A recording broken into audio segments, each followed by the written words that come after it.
running out of supplies. It was foggy. You couldn't get airlifts. It was freezing cold. We couldn't build a fire or anything because that would let the Germans know exactly where our position was.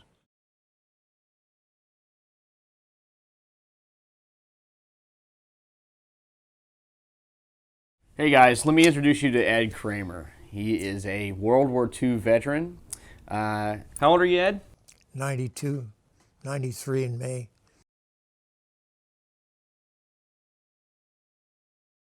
Well, all that hammering going on next door, that is from a roof being replaced. And Ed came out, he had a leak in his roof. And it was about, what, how old is your roof right now? 3 years old. It's a brand new roof, and it should not be leaking. The roofer took off all the shingles, but never put new ones back on. Now, she was so embarrassed she didn't tell her family until this past week. They hustled to put a blue tarp on the roof, and now the damage is already done.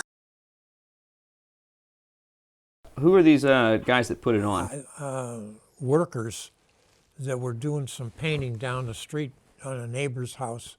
So I asked them if they would, if they could do some trim painting. They said, yeah, sure.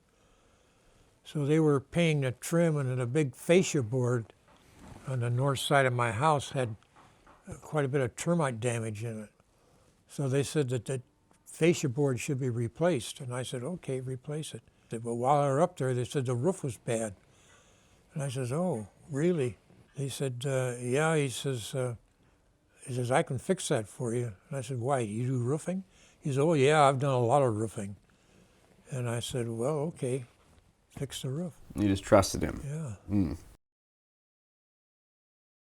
The Germans knew the forest real well, and they had tanks. They used their big artillery shells, and what they would do, they shoot the artillery shells up into the trees. They would explode, and then all the shrapnel would fly down on the people. I had shrapnel in my wrist here. I went to a field office. There was about 7 guys in this field office, and one had his leg completely blown off. Another one, his whole side of his face was blown off. The nurse says, you're all entitled to the Purple Heart. Sent a clipboard around for you to sign for your Purple Heart. But I couldn't sign for a Purple Heart. You turned down the Purple Heart. I turned it down. How could I?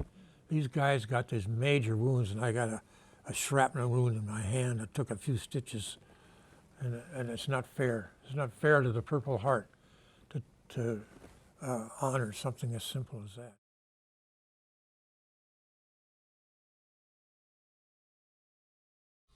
So here's what we're going to do. We're going to raise money for Ed to get his roof replaced. We're going to need $15,000 to get Ed's roof replaced for him.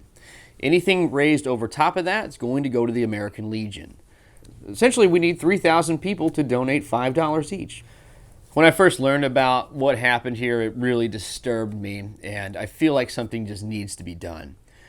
Ed's done a lot for us as a country, and I think us as a country needs to do something for him in return.